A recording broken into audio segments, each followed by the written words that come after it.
I'm glad we're not on camera. Super Cows Day. I have never The seen. workshop meeting at the Park You look a District. couple of boogies. Hey, All right. Guys, we have residents Parks out and here. Recreation. Okay, go ahead. All right, the workshop meeting of the Park District of Highland Park is called to order at 6:02 PM. Kathy, please call the roll. Commissioner Bernstein? Here. Commissioner Flores Weisskopf? Here. Commissioner Grossberg? Here. Vice President Ruttenberg? Embarrassingly here. President Kaplan? Looking good, I'm here. And I match. Okay. I was worried. Do the commissioners have any additions to the agenda? Hearing none. Resolution 1804, Truth in Taxation. There she is. Annette said she would do this in 3 minutes or less. Starting Now. Turn my phone off.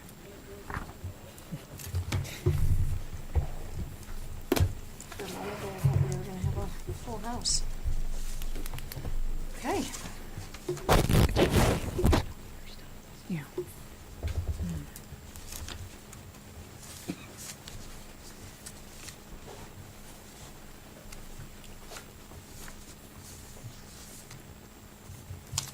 All right, I'm sorry, just gotta get myself organized. I wanna Okay, put the another- tax levy. First, I would like to note that the 2018 tax levy will be collected in 2019, so it's always working a year behind, which becomes a little confusing at times. Do we have that on our computers? Should be a tab. I hit it and I see a nice picture of the park. Yeah, it says waiting for presenter. Yes. Ah, yeah. I mean, I'd much rather look at Kniff Park than this. Mm-hmm. I lost the other thing. Okay. Dan, you want to scoot over here? No, this computer. You still using a scooter? Mm-hmm. Join me's down right now. Okay, that's fine. Do you want me to turn this so you can see it a little more? Can you turn it? Yeah, turn that. Okay. I'm not. You're not important. Yeah, move. So the Yes, sir. tax levy itself was reviewed by the Finance Committee at our October 26th meeting. So at tonight's meeting, we are just kind of we're just gonna walk through the levy information again, so that the members of the whole board that weren't at the Finance Committee have a good review of it as well. So at our November board meeting, which will be next week, the Truth in Taxation resolution will be presented for approval, and this needs to be completed at least 20 days prior to adopting the levy ordinance. That ordinance will be approved at the December board meeting. So this is the timeline that we follow, and there are two approvals. One is the Truth in Taxation resolution at the November meeting, and then I'll be speaking again about it, about the levy with the actual ordinance.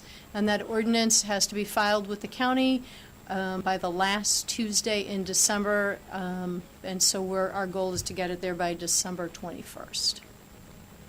Some factors that were taken into consideration when preparing the levy: the CPI is 2.1% for 2018. New growth is estimated to be at $19 million.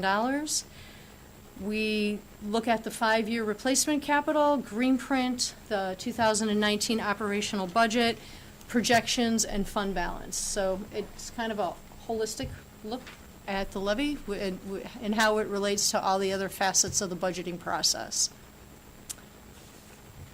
We are required to submit the levy requested prior to the assessors finalizing the EAV and the new growth calculations. So changing property values, the EAV, do not result in increase or decreased taxes, rather a change in the tax rate. As EAVs go up, tax rates go down, and vice versa. So the tax cap, otherwise known as PTEL. PTEL ensures protection for the property taxpayer by limiting the increase to the CPI or 5%, whichever is lower.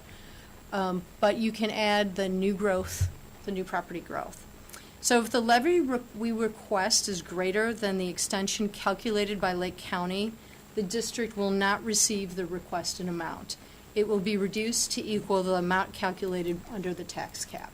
I want to make sure everybody understands that concept. The 2018 levy requested is $11.6 million. It's designed to capture new growth related to new property. If this growth is not captured during the first year the property is added to the tax rolls, it is lost to the district moving forward.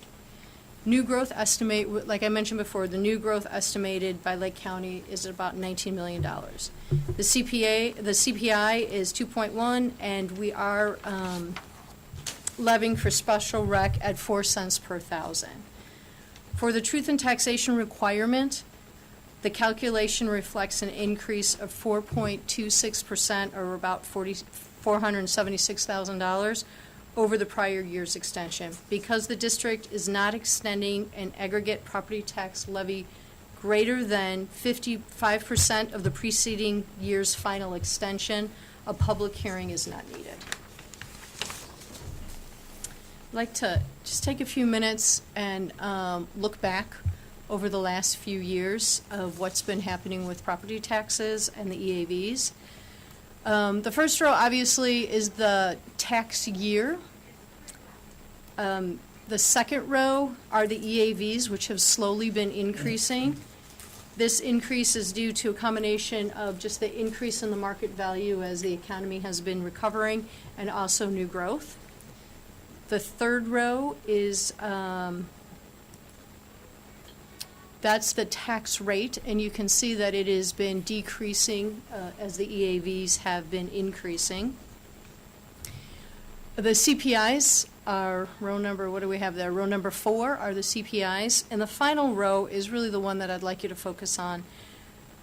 In 2013, this is the change. How do I make sure that this is clear? So the row that's highlighted in yellow is the change in the levy requested for that year compared to the prior year's extension. So it's essentially the same calculation that we're discussing right now. So in 2013, the district began levying the full 4 cents. Prior to that, the district was only levying at 2% for special rec. So the levy requested was 6% greater than the prior year's extension, so that explains that jump. In years 2014 and 15, the change was really relatively small, and it's really due to the low CPI in those years. No, would that also be that the new growth was lower in those years also? Yes, definitely in 14, because 14 went down. In 15, you can see where the growth is going up a little bit, but the CPI is 0.8, which is Got it. like nothing. So your change in our levy extension is related to both the CPI and the new growth.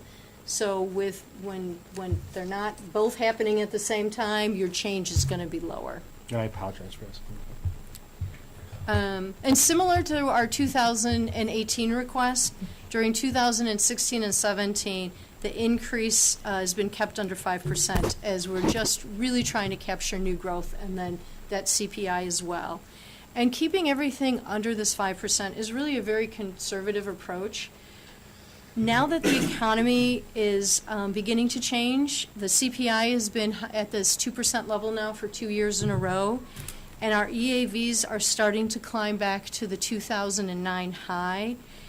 There is the possibility that our request will actually be lower than what Lake County will calculate as our final extension. And that's okay, because you're nodding your head, because the levy that's being requested really reflects what we need, and that's really all we should be asking for. So I'm not suggesting that we go out and ask for more. I'm really just asking for what we need.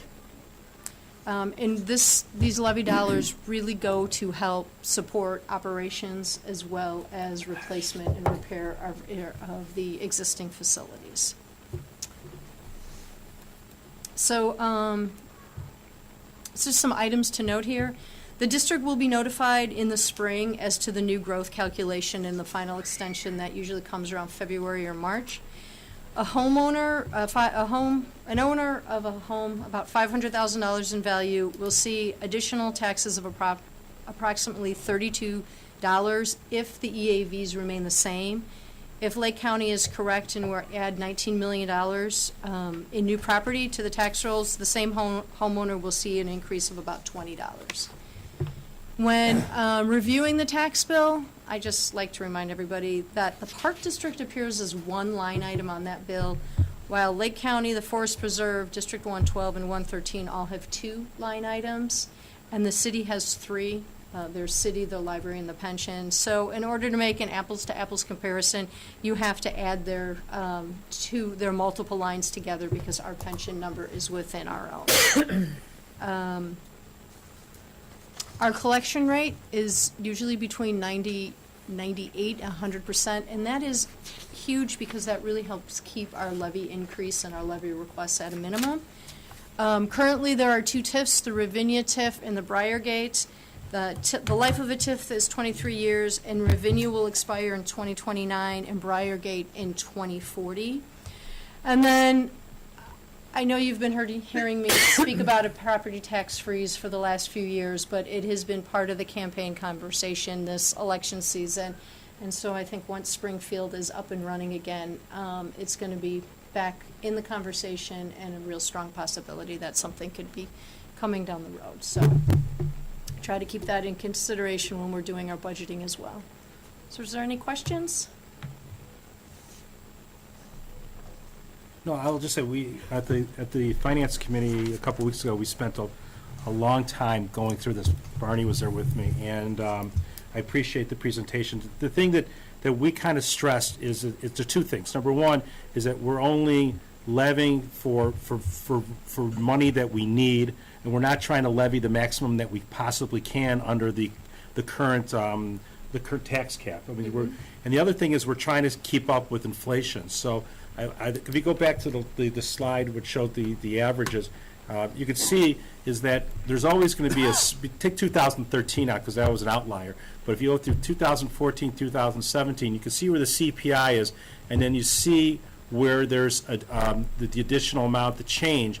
And a lot of that's due to new growth. And what we've learned over the years going through this is that if we don't capture that new growth right away, we lose it.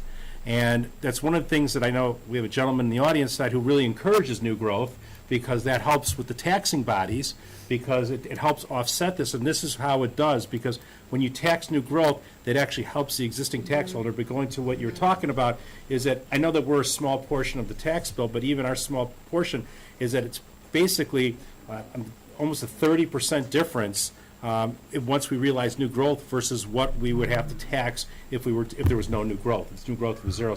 So that's something that the other boards who have more of a staked interest in your tax bill can pursue. But again, the most important thing is, and we talked about it at the Finance Committee, this is a bare bones. This is what we need. There's no fat in this. And the reason why it's at that 4% level is because there's, as according to the county, there's going to be more new growth this year. Was it this year or next year? How's it working? This year. There's more new growth this year. This year. And as a result, we need to capture that. So that's pretty much what we talked about at this Finance Committee. Unless, Barney, you want to supplement that? No, it ticked off the points that I wrote down Yeah. to make sure we cover it. And I also think it's important to note that within those numbers is collections to pay for our capital, to pay for our operations. I know we're going to get that into the budget, but the 2 do work together. Okay.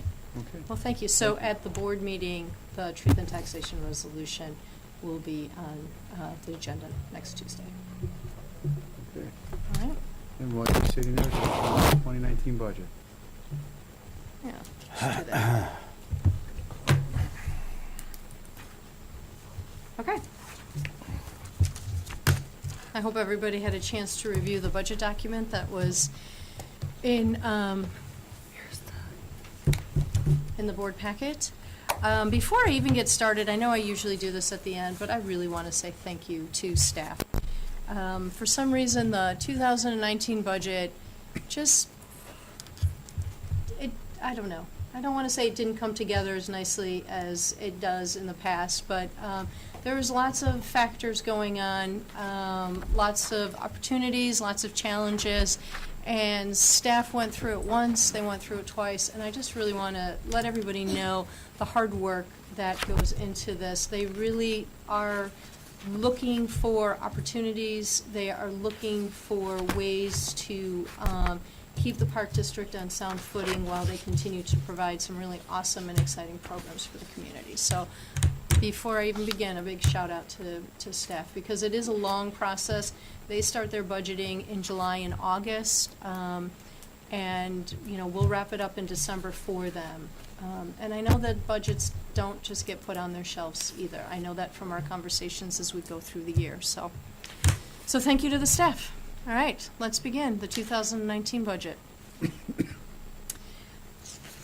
This evening's presentation will focus on the items listed on the agenda here, providing you with an overview of operations, a better understanding of the world we are operating in, our planning strategy for 2019, and of course, a peek at the numbers of operation.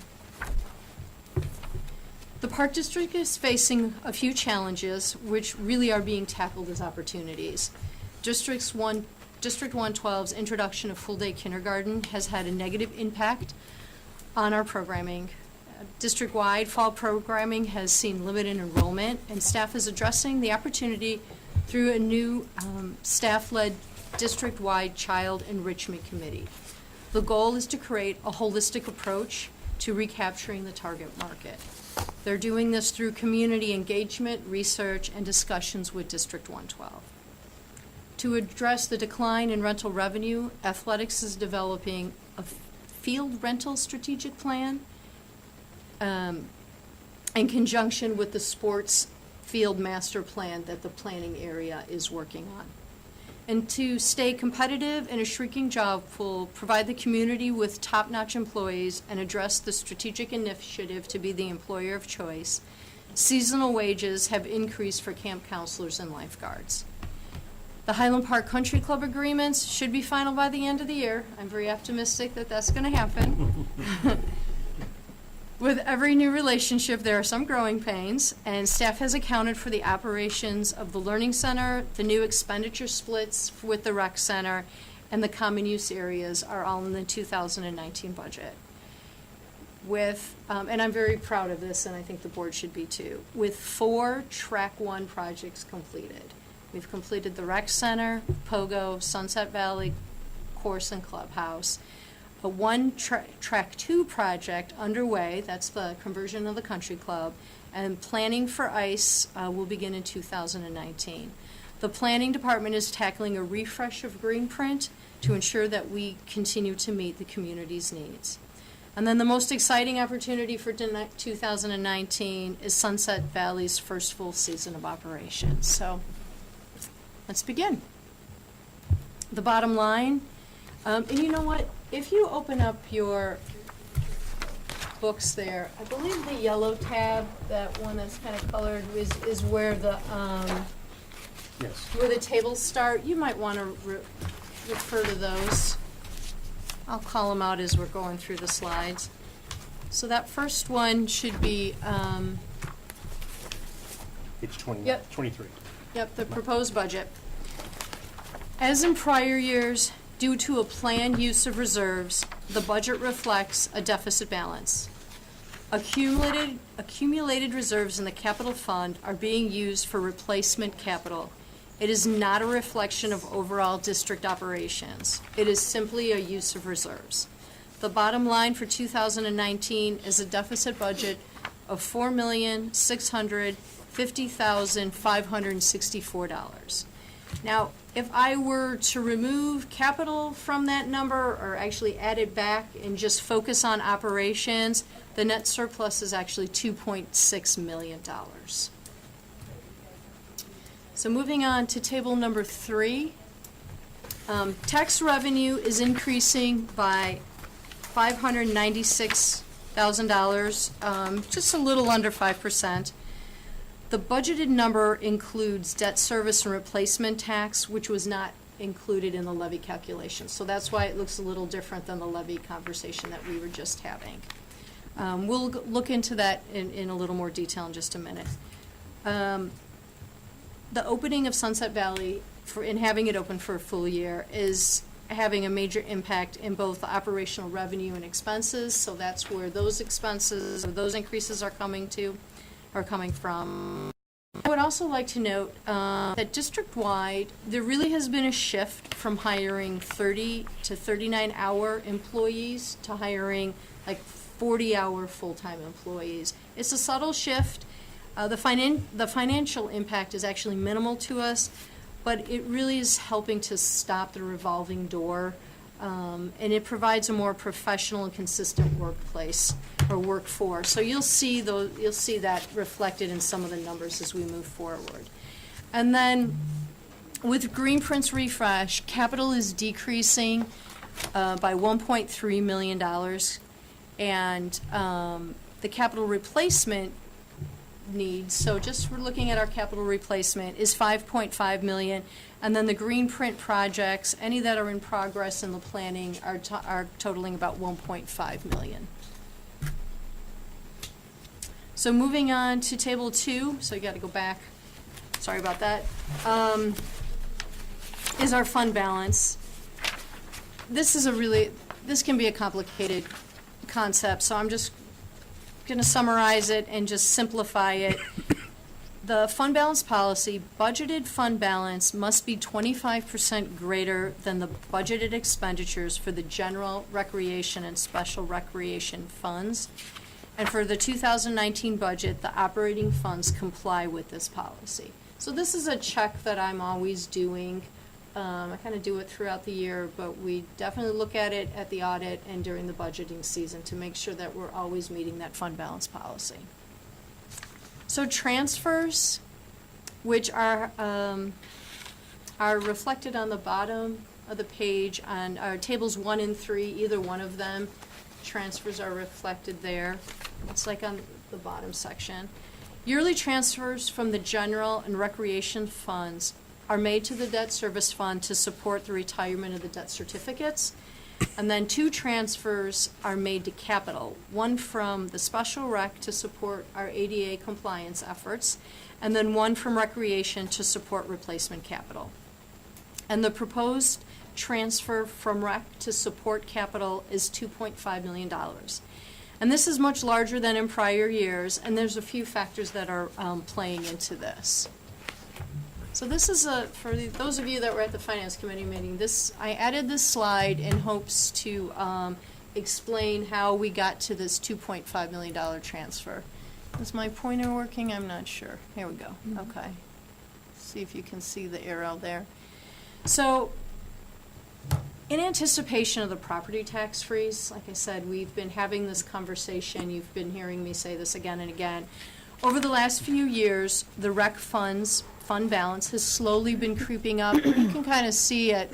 It's highlighted in yellow. This is the fund balance at the end of each year. These are 15, 16, and 17. These are audited fund balances.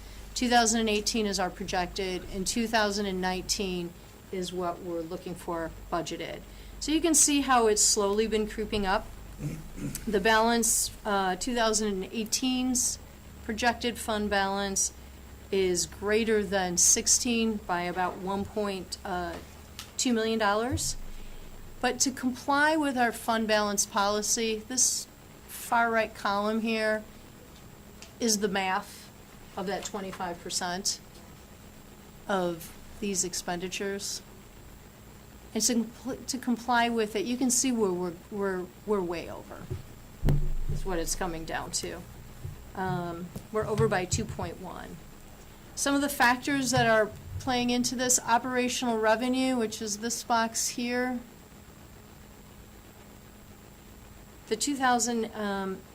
Between 2018 and 19, we're going to have our revenue is increasing by $1.6 million, and that's definitely a reflection of Sunset Valley coming online for the year. When you look at the expenses, and this is really the biggie right here, you can see where our expenses in 2017 were $13 million. They go down in 18 to 11, and they shoot back up a little bit in 19 to 12. But what's happening here is the Highland Park Country Club. We are no longer subsidizing the Highland Park Country Club. That's reflected in the 2017 numbers. And that's really making a big difference, because with closing the club, the Highland Park Country Club, budgeted expenditures have decreased from 13 million to 12 million, and it frees up the dollars to support capital while staying in compliance with the fund balance policy. Does that make sense? Because your fund balance policy is saying that you need to hold on to 25% of the budgeted expenditures, but when we have less budgeted expenditures, we have to hold on to less. So that frees up more of the fund balance to support capital. Okay? So I hope that slide wasn't too confusing. I know there's a lot of information on there, but I really thought it was important to try to explain how that transfer is coming to be. And I'd also like to point out that we still have a little reserve here in the rec fund compared to what we're going to need at the end of 2019. And again, I'm kind of holding on to that because I'm worried about those property tax freezes. Because if that freeze happens, we'll erode this fund balance during the years of the freeze. Does that make sense? Okay, then let's move forward. Again, this would probably be best reflected on Table 1 or Table 3. Let's take a few minutes to review the revenue distribution. District-wide total revenue is 23.9 million. Standing on its own, the operational component of the levy has slipped below 50% to 49%, and that's really wonderful. The 50% threshold is typical in the industry, but really it's not preferred. By falling under the 50%, staff continues to move the district away from property tax reliance. And I would like to just touch base on property taxes. So this is what we're collecting now, what's happening in 2018. We are collecting the levy from 2017. And the EAV increased by $95 million to a total of $2.4 billion. So that's not just new growth, that's also an increase in the EAV of the market value of current properties. It's a combination of both. But it is still lower than the 2009 high. The addition of the new growth decreased the district's tax rate from 0.29 to 0.521. And then Lake County's calculated the extension at $12.7 million. So this is just summarizing what we were just talking about with the levy. The 2018 tax levy ordinance will be presented at the December board meeting with a CPI of 2.1. New growth calculated by Lake County at 19 million. With the debt service, the levy requested is 4% greater than the previous extension, or roughly $508,000. The request was calculated to capture the allowable CPI, which reflects the cost of living adjustment and new growth. I don't think anybody have any questions on that? Just really quickly, do you have it off the top of your head? Maybe we decide. What did we ask for in dollar amount last year? That bottom bullet point? It's four. So we asked for 4%. You know what, you're talking about 2017, what we're collecting now. We asked for a little more than this, and it was knocked down. Got it. Because I was anticipating a little more new growth than what came through. Okay. Okay, so that's why I'm a little worried that this year, and not to say that I'm worried about it, But that's why I guess I'm anticipating the new growth that I thought might be happening now is probably gonna come about next year. Yeah, okay. Because it's happening. It's happening around us. You see it in the community. So this is a time for just another question that had to do with the special fund. The ADA compliance, is that the only thing we do with that, or we pay some sort of dues to So NSSRA? We pay dues to Yeah. the NSSRA, and it also supports the companion fees. So when you have a patron who needs some assistance with our programming, that's where those funds come from. So that's a one-on-one correlation with the community, so that's a good one. Yeah. Great, thank you. Yeah. Okay. Brian, I have two questions. Question number one, going back to the previous slide, talking about the capital fund, or the one before that. Yeah, How previous? okay. Talking, regarding the capital fund balance, is that impacted at all by the fact that we pushed back Centennial's renovation by a year? I mean, because we had this funding model, Right. and we've been trying to accumulate money to do the green print projects, but since we pushed back Centennial year, did that impact what the balance Sure. in the capital fund? Sure, because we're using less reserves.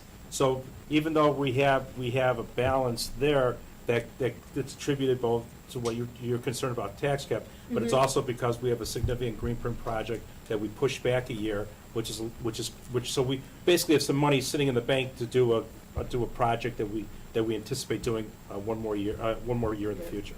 Correct. Okay. Okay. And then going back to the first slide, I'm sorry to do that to you.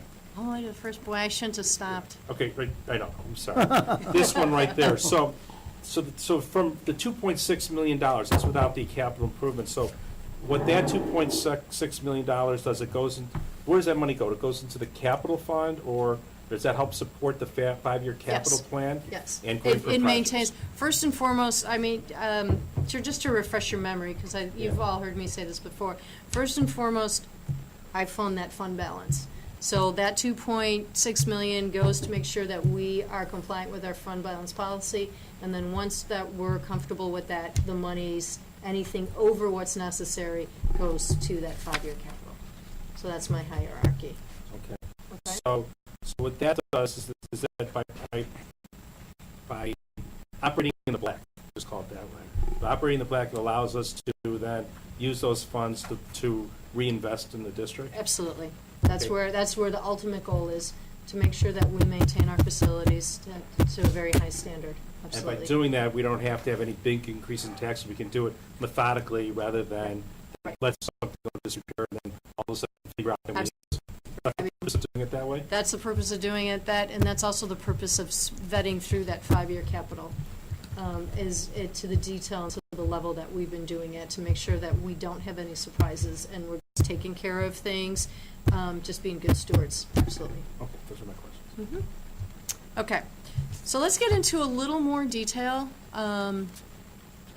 Insurance. Both the health coverage and the property insurance are presented as one line item on the tables, and they're increasing by only 4% compared to the 2018 budget. So Prederma, the Park District Risk Management Association, provides both the property casualty and the health insurance.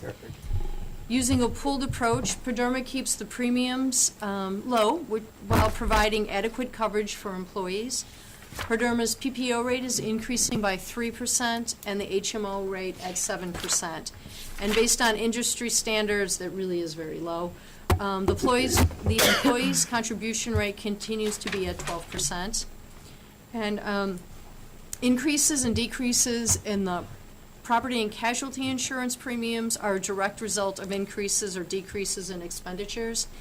And that's based on a 2-year cycle. So the 2017 expenditures were used to calculate the 2019 premiums.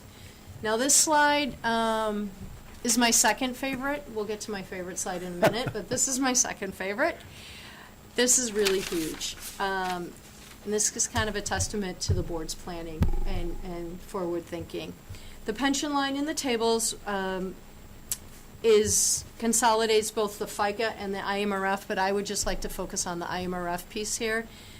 The 2019 contribution rate is 1.06%. 1% is what we're contributing to IMRF. That's the lowest yet. In 2013, when the board took steps to address the pension liability, the contribution rate was at 13.8%. I mean, this is amazing. The district has seen a savings of almost $4 million in our pension liability.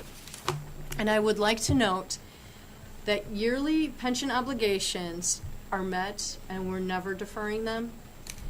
As a result, the December 31st, 2017, the most recent actuarial evaluation date, the district's pension plan was 117% funded. That is overfunded, and on the December 31st financial statements, it was reported as a net pension asset. So, that's a good slide. Okay, getting back into some more of the operations. The administration function is table number 7. So in the budget presentation, we, in addition to looking at the individual funds, we also look at like operational functions. So the administration function includes the general fund without parks. It includes the special rec fund, the capital fund, and the debt service fund. And altogether, in this fund, because of capital, there is a net deficit. It's just some things to point out. The tax revenue is increasing as monies have shifted between the general and the recreation funds. Even with rising interest rates, interest income is decreasing as reserves are being utilized. Salaries are increasing due to a staffing shift from parks to planning to support the natural areas. So you'll see the decrease on the park side. Contractual services are decreasing compared to projected 2018, and that's a factor of the 2018's expenditures related to professional fees with our capital building. So with us kind of slowing that down for 19, we're seeing a decrease in that area. Maintenance contracts are increasing compared to projected, but are really in line with 2018 budget. And of course, the largest difference is the capital. Now the parks function is table 8. And revenue is generated from picnic permits, dog passes, and those fees and charges are increasing at about 4%. I think it's 3.46 to be completely accurate. Other income is budgeted for $12,000, and what that is that's the reimbursement from the foundation for any tree or bench donations. The expenses for those donations are included below, and they're really a net wash to the department, or to the function, I should say. In addition to the staffing shift with planning, Parks plans to hire one full-time position instead of multiple 30 to 39-hour positions. Historically, 3 to 4 of those 30 to 39-hour positions remain open throughout the year. The new approach results in a cost saving to the district in salaries, insurance, and pensions, and it will provide consistent staffing for the parks team. Moving on to the recreation function. This is where the bulk of our activity is. And I'm just going to kind of start at the top and work my way down. We're on table 9. Even with the program and rental challenges mentioned earlier, total revenue is budgeted to exceed projected 2018 by 10% or $1.5 million, and the largest contributor is Sunset Valley. Property taxes are decreasing as we're shifting to the general from the rec, and programming is looking for modest growth at 2.69 as the committee determines the best course of action to adjust child enrichment needs. The camp budget is slightly more aggressive at 9%. Building off the success of last summer, crew camp has been expanded to include 8th graders, and the Learning Center is offering a new half-day PGA-aligned camp. While athletics and ICE are reevaluating rentals, other areas of the Park District continue to see increase in that activity. Westridge, Sunset Valley, and Heller, to name a few. And Even with the Sunset Valley opening for a full season, overall expenditures are only increasing by 7.6%. Compared to the 2018 camp budget, camp expenses increasing by $78,000. And some of that increase is due to the supplies and things necessary for the expanded camps, but also some of it is due to the new wage model. We're seeing an impact there. And then salaries are greater than budgeted by 12%. 2018 numbers had been adjusted down for open positions, while 2019 is budgeted for a full year. And this also impacts insurance and pension. Now, kind of looking at things by the center, I know the board, during our monthly reviews, we kind of focus on things more at the center level. So this is Table 10, which goes on maybe 2-3 pages. The next two slides summarize the net surplus or deficit by the center. And in addition to everything else that I've been talking about, I just want to point out a few things. The recreation, or the admin center of the recreation fund, that transfer to capital is accounted for there. So that's what reflects that rather large difference. Planning and budgeting with safety is a top priority. Operations at the Hidden Creek Aqua Park, the rec center, indoor pool, and Rosewood Beach will now be overseen by the aquatic manager, providing consistency across those operations. Rosewood Interpretive Center is planning for its best season yet as popularity grows for rentals and camps. And then beginning in 2019, dredging for Park Avenue will be accounted for under operations, and that's a $35,000 annual expenditure.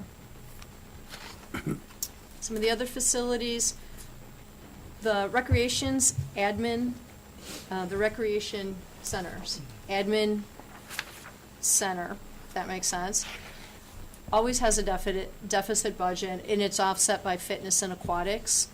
The increased deficit is directly related to the Highland Park Country Club agreements, as the new split between the rec center and the country club for the utilities.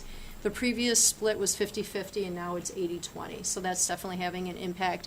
If you to add the three areas together, which is usually the way it's presented to the board, the net surplus is about $15,000 for the year.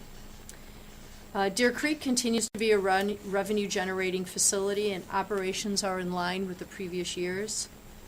Operations for the Learning Center are budgeted slightly lower than the projected 2018. I think it's at 29, deficit of 29, but that is well above our original budget of $60,000 deficit. So I want to give a shout out to the Learning Center.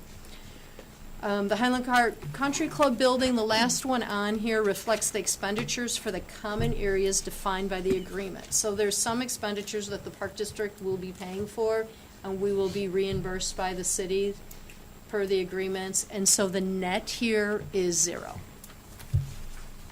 And then, here's my first favorite slide, Sunset Valley Golf Course. It's going to be open for a full season. It really is one of the best courses on the North Shore, and we are budgeting a surplus of $149,000. Revenue is generated through greens fees, cart rentals, building rental, pro shop sales concession, and then the North Shore Amateur. And the expenditures here in total are combined both the pro shop and the grounds.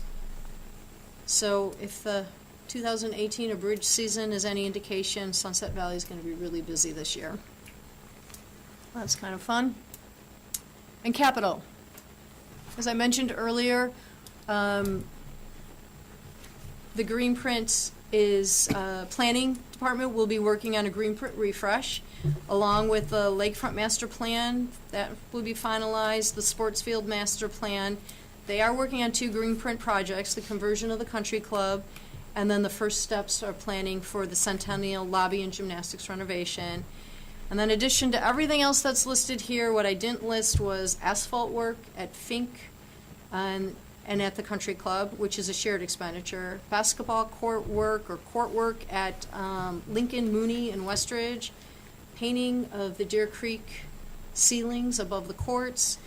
The sand filter replacement at the Aqua Park, and then our annual fitness equipment replacement, our rotation at the rec center. And I left this slide for last because the 2019 budget doesn't reflect an issuance of any debt. So this is really just a reminder. The debt we have, the district has 2 debt certificates and 2 general obligation bonds. The debt certificates are supported by operation, and the yearly principal and interest payments there are $1.5 million. And working with a just-in-time approach that is only issuing bonds when needed to support Greenprint, the district has 2 general obligations, and ironically, the yearly principal and interest payments also total about $1.5 million. The bonds are supported by the debt service. Because the district's approach provides flexibility to reevaluate our needs to bond on a yearly basis, debt will be included in the Greenprint refresh conversation. So I've come to my end of my presentation. I would like to just note that after tonight, the budget will be open, as they say, or on display for 30 days. We'll be posting it on the website. Physical copies will be at the library here at Westridge as well as the rec center. And then it will be approved at the December board meeting. So again, I'd like to say thank you to staff for all their hard work in helping me compile the budget document. Are there any questions? I know it's a lot of information. I have a question if you're going around. What's to be done with the money that's above the pension? What is that sitting in an account? You're saying it's considered an asset. It is an asset. So, Yes. does that work just like a, What it does is helps keep our contribution rate down. We will continue to see the low 1 point or 2 point or 3 point contribution rates, and nowhere near in the near future will we ever get back up to a double digit. Right. So that money it stays. accrues interest? Yes. Oh, Okay. yeah. All right. Oh, yeah. That's it. Yeah. Yeah. And I just noticed up there was one of the planned things was the Skokie River Woods. Yes. What, can you fill me in on that? I mean, I know we've been doing that. The Skokie River Woods project has been going on for quite a few Right, years. It's adjacent to the Highland Park No, Country no, I know Club. where it There's is. a path that we'll be working on this year. So it's part of the country club. Well, This it's is the- adjacent projects. This is the path that's to the west of the dome? To the where west, yes. They're doing the lookout over. Yeah. Yeah. Okay, That's I the just wanted to capital clear that, project. that's what that is. We That's approved what that is, yeah, right. We Yeah, approved I that got it. last year. And because of the Highland Park Country Club project, the two are just kind of coming together very nicely, Right. and that there'll be a nice alignment there between the Right. two projects. Thanks for your diligence. Yes, thank you. Okay? Okay, thank you. Thank you. Well, while you're sitting there, do you want to do the vouchers? The vouchers. After all the numbers that I'm going to throw at you tonight. Okay. Bills presented for the board's review on November 5th were checks written from October 19th through November 1st. They total $586,488. All right. Pretty ordinary expenses at this point. Actually, we are starting to get some prepaids in there. As planning is moving to 2019 already. Okay, thank you. I just want to go back to the previous item, what Terry was mentioning.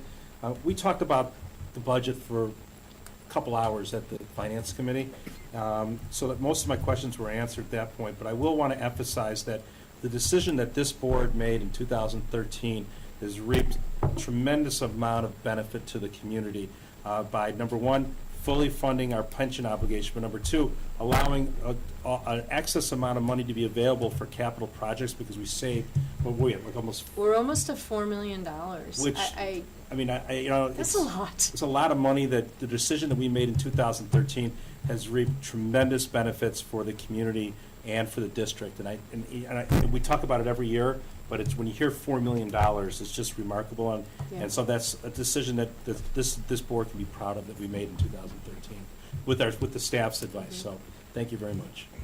I think that the other thing to note is the decision that was made to close the Highland Park Country Club and to focus on Sunset Valley is also a decision that will reap tremendous benefits.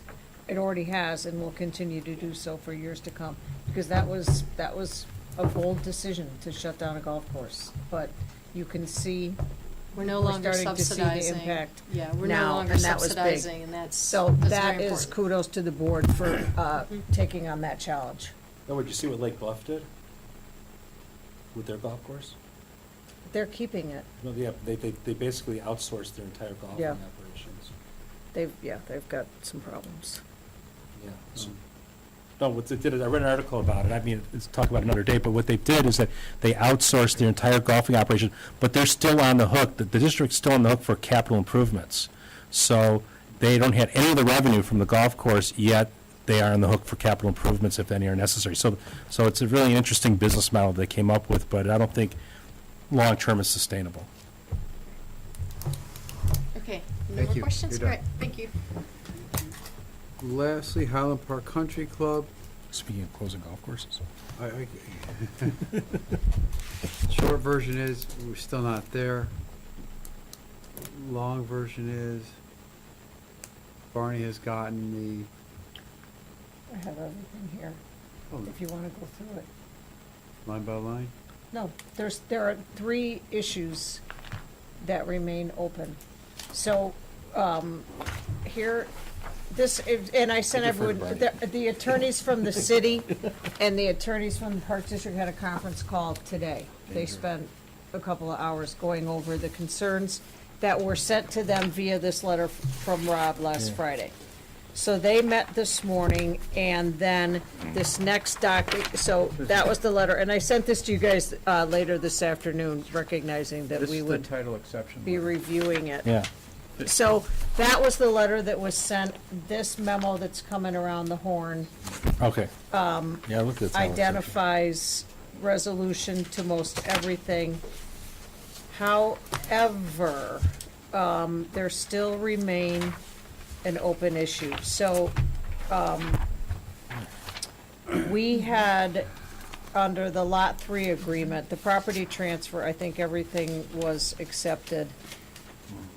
It's duly noted. The one thing that I will note on the property transfer is the bike path. There was discussion about the maintenance of the bike path. The city does not maintain the bike path to the north, and that's the bike path that goes through the Highland Woods on the east side of the property. Who But they maintains maintain it to the south. Well, it goes through the Legacy Club, so I can't answer that. But Well, the, I think this is what we need to explore. I think there's an easement. Does that sound, Through the Legacy Club? I think there's an easement, and I think we should review that, because very important to us would be the connectivity. But I also am puzzled, and again, I don't have a map in front of me. Doesn't it go straight up between Park Avenue and 22. 22? Yeah. And so the part adjacent to the Legacy Club is not city sidewalk, it's a Legacy Club property? I was under the impression until I read this afternoon that it was city maintained. And we had a conversation about it, so I'll have to see what we can find out about that. Okay. But more importantly, with regard to access, what Barney was saying is that if it's Legacy, are we the successor? Do we have an interest? Do we have an interest in the easement when we close? Because I assume that there's got to be an easement document then. That's why I was just asking. Yeah. Okay. And because that connectivity is obviously very important for what we're. I mean, that goes to what Terry was saying earlier about what's going on at Skokie Woods, is that it's the whole connectivity from Skokie Woods through the Country Club to 22, through the Legacy, down to Park Avenue on the east side by Exmoor Country Club in Walters Field. So I get it. So that's a good catch, Barney. Who's in charge of mosquitoes? Yes. No, Mosquito I'm not bait. judging mosquitoes. Yes. I think, I'm not the mosquito. So that was a guy. good catch. So I'm sure there's a document, or it could be in the declaration for the Legacy Club, It could actually be on the. or the plat. It could be on the plat too, you're right. All right, we're getting into the weeds. Yeah, literally. All right. So what's the idea? When are we supposed to close? At the end of the year, or? Well, we're supposed to approve these next Tuesday night, Have you both of guys- us. Have you guys had a chance to review Rob's notes? I haven't. Well, there are some open things, but do you want to just cruise through them and we can talk about them as we get to them? Sure. But I have a question on the property transfer agreement, and I brought this up when this was on this one. And we've kind of noted, there's property to the west of the rec center. Between the rec center and on Park Avenue. That we'll talk later. Okay. Okay. So the 6 points have been addressed. We will look at the easement for the bike path. Under the Lot 3 agreement, we had sent back language requesting that if there was to be a third-party operator, if we do an RFP, that the Park District would still get some type of a minimum management fee. But the statement here says that the city takes a position that the mayor and the park board president agreed that there would be no minimum management fee. And this is for operating and managing Lot 3. I don't remember agreeing to that. I'm- We agreed I'm on the the mess- 20,000, We had a cap. we had a cap. I don't remember there being a discussion about a minimum. I don't remember there being discussion about a minimum either. And if I remember correctly, because this is going to be discussed in the future under that document, Cal pointed out that the document presupposes by its language that there will be a management fee. Yes, we talked about, that's what Elrod said also. When we met with Elrod. Yeah. Yes. But So that's still an open issue. The city wanted snow plowing to be added as one of our services, which we did not, in my conversation with Rob and to you, we snow plow anyway because we have to for the rec center, so that's. And then it'll be That done seemed for a our non-issue. patrons. Mhm. We know Yes, it'll be done. Yes, exactly. Well, I want to go back to number 7. Was the point about the management fee minimum derived from the question about if we have a third-party operator, that there would be then no built-in management fee, or it would be part of, we'd just recoup it in the lease? Is that, I think that may be how it came up. Well, We had a conference call, we talked about our management fee. And for the life of me, I don't recall discussing no minimum, no management fee if we lease it out. we did not address a management fee if we lease it out at all. So I'm not sure where that agreement's coming from. Because you and I have talked about it, that we will still have work to do there. Regardless of the fact that there's a third-party operator. And it goes back to the allocation of expenses, which we don't want to get into. We had suggested a minimum of $1,500 for a management fee in lieu of a third-party operator, and this is the city's position on it. 1,500 a year. That- Yeah, I think we're wasting too much time talking about $1,500. Yeah, but let's move on for now. Okay, thank you. so we get then into Lot 4, Let's get into Lot 4. and the city Figure it believes that the Park District should be paying for a portion of the new roof over the areas that are identified as common areas. We suggested that we did not think that we needed to pay for the roof, and their response was, this is a shared agreement and not a lease agreement, and therefore we should be obliged to share in the expense. $1,500? Wait, I thought that they were going to pay for all the capital improvements to the clubhouse. They are, but with the exception of what they're saying here are the common areas. So, But the only common areas, Ignore the parking lot. right, I mean, really, the only common areas that we will use are Is the the ele- hallways to the locker room. And the elevator? Well, the utility plant. Yeah, and the utility plants where the HVAC, all the, right, that wherever they got downstairs. So what are they asking to allocate it to What us? percent of the roof are they 80/20. asking us to? They want us to pay 80, they pay 20? No, we would take on that, hold on, Well, the current sharing ratio is 80/20, isn't it? but we identified something different for the roof. Is it roof or roof? Depends where part of the country. Yeah. I'm sorry, Brian.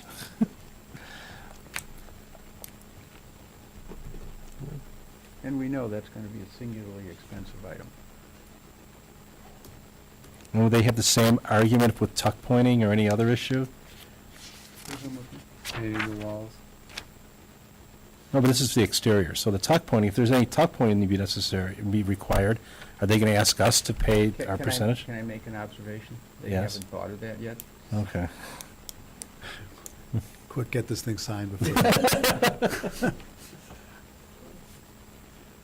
You know, our involvement in that building is lower level and very minimal. Locker room, and the, Well, that's what I'm saying, the and the com- plants, and the common areas. And so The now, HVAC's on- So So who's when- responsible for the roof the part over the top of the building, above the workout facility? That's ours. That's ours. That's it's our- our building. Yeah. That's where our HVAC is. Yeah, but there's the boiler and stuff like that that's in the country club. In the basement. Yeah, in the basement of the The country club, yeah. Do you remember Now what we what? talked about the formula for the roof to be? That was basically, you would take the total square footage of the building and then find the common square footage. And then that common square footage, whatever that percentage would be an 80-20 split. Or the common facility. of the Right. common. So you would take the 80. Why are we taking the 80? It was following the Exhibit F formula, but that's just in the common square footage. So what's the common square footage of the building? What are we talking about here? We haven't calculated that. It's basically, it's gonna be the locker room and then the. Do we have an estimate of what that is hallway. going to be? Is it 10%? Is it, we don't even, can't ballpark it? So why don't we Well, find out the what we're... locker- But wait a minute, Yeah. the locker room is at least a third of the lower level, I don't know if it's that much. with, well, add in the other Yeah, it's common pretty areas. close. Yeah. Is it? Okay. So if you take it as a third, and you add another, call it 40% would be our area? But it's also below grade, so does that included in the floor area ratio of the Well, building? that's what we're talking. I mean, it's the basement of the building, so should we be responsible All for all of our common areas are below grade? below grade. The locker rooms, the hallway, So if the roof leaks, it would only affect the floor above us, doesn't affect the common Right. areas. Okay. As the floor falls through. Yeah, and actually, is it really the square footage of the roof, or is it of the interior of the building? If you think about it, like, you know, if you have a room above this room, and they are in charge of that room, and those are two separate spaces, even though they're covered by the same roof. But we would be 50% then. Yeah, but to really take it under the city... Of the 80%? No, forget the 8%. If you did that, we would be 50% of the cost to replace the roof, or the roof over that area. But under the city zoning code, whatever's below grade is not considered floor area for the city. So the city doesn't even recognize, under the city's zoning code, doesn't even recognize that the area below grade is part of the building, because that's just extra. So it's actually, the floor area of the building is anything above grade. Trust me, that's not going to be their formula. I know, but I'm just saying, that's under the city's zoning You should code. just so- pull that zoning code out. Send it with a $1,500 check. 1,500 and I mean, According I to don't know what city- we're talking about. First of all, when did they decide to put a new roof on? It's been, they've been waiting. They're waiting to... They've They've waiting been for us. kicking it down the road, yeah. for us Right. to All right, so I come think pay we for should half. figure out exactly what we're talking about in dollars and cents. Yeah, I agree. And I would guarantee it would be part of the work for the senior center, the new roof. The new roof, okay. No, Well, they're planning on doing it in 19, if Oh, I'm in not 19? mistaken, yeah. So I'd like to know what they budgeted for the new roof, and what they're claiming our 20%, percentage will be. 80% of the common area would be. And then we'll take a look at the zoning code and see if the basement is included as floor area for the property. Amen, brother. Well, under principles of leasing, it would be. Okay. All right, let's move on. I think that's it. Nope, Nope. there's one more, there was a big change of heart between What number? conversations. Which is now what? Go to page 17. This is a two-sided sheet of paper, Yeah. but if you review number 17, they have decided that they think the parking lot and the lights should be 80-20 instead of the 50-50 that we've talked about all along. No. Hmm. Sorry. 80-20 them? No, no. No, no, no. us. No. It's because the parking lot is a common area, except for, of course, the new deck. So, And the spaces that are gonna be, and we've talked about 50-50 out of the gate. They agreed to that. They did agree to that. Yeah, agree with they agreed to that a long Yeah. time ago. Well, then they've had a change of heart. Well, let's do a Well, we pushback haven't. on that. Okay. Okay. But let me take us back to number 9. Number 9. Number 9. 9. And, Any Beatles reference? Go ahead, I'm sorry. and number 9 is there's an allocation formula for the shared expenses. And it says, the city will agree to a new study upon the complete but not partial relocation of the senior center or other programs, blah, blah, blah, before they'll do a reallocation. They're gonna do another audit study, whatever it is, to see what a new allocation should be. If the seniors are there from 9 to 5, it's gonna change a formula. But, so I asked the question of, okay, so we have to wait until it's a complete but not partial relocation. And I say, what happens if they have a real program to use the banquet facility for meetings, for whatever it is, and start doing things that could turn it around? There's no reallocation at that point. I would say material change. I don't think it's just a, yeah. Yeah, I would say, think because I get it, if they just move one class there, they don't, they shouldn't be obligated to But if they do a move- complete, but if they make a material change to the use of the clubhouse, then I think it should trigger it. that whether it's seniors there or Whatever it is. meeting venue, Yeah, whatever it is. There's a material change. Okay. well, oh, I see. The city also asked for a new study 1 year after any material change in the use of the rec center. I think it should be mutual. It should be reciprocal. The word reciprocal. Got it. Yeah, we got that one, Cal. Yeah. Okay.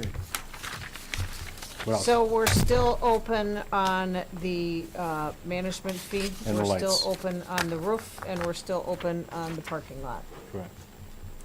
I'll put So Barney in the charge. issues that remain issues still remain issues. That's So got we'll Barney get in back charge to you of with negotiating that. information No, I on don't the talk- roof. Oh, But And- let me jump back into the management fee, just for a moment. If we, 1-0. if we lease it to a third party, conceptually, we would recoup our expenses in that lease. Right. Mhm. So that could be a recoupment of the $1,500 or whatever it is. So maybe for that case, we really don't need a minimum, because could work it it would be into the- within our Into the control. lease, but Yeah. aren't we sharing part of those lease? If there's a profit, that's the problem. We're sharing our 50% and the 20% again. Okay, So if we could work that into the lease. yeah. all right, So we'll consider that now resolved. fine. So our two issues remain the roof and the parking lot. Got it. Got it. Thank you. And that concludes our business. I have the baseball advisory committee. Do you want me to give the update at the meeting next week, or do you want me to do it now? You can do Next Yeah, week? Or do it during the director's report, because that's Okay, generally when we okay. do those types of Okay. reportings. Well, we are at that point where we're open to the public to address the board. Mr. Strohs, you are For the public, the public. since Rick left. Since there's nothing. To talk about the conveyance issue, and then we'll come back. Can I get a motion to go into closed section pursuant to the following sections of the Open Meeting Act? Section 2C5, the purchase or lease of real estate. Section 2C6, the setting of a price for real estate. And that's it. So moved. Second. Call the roll. Aye. Commissioner Bernstein? Aye. Commissioner Flores Weisskopf? Aye. Commissioner Grossberg, Aye. Vice President Aye. Rottenberg, President Kaplan. Aye. 7:10, we're adjourned. Thanks for coming, Mike. Thanks for being public.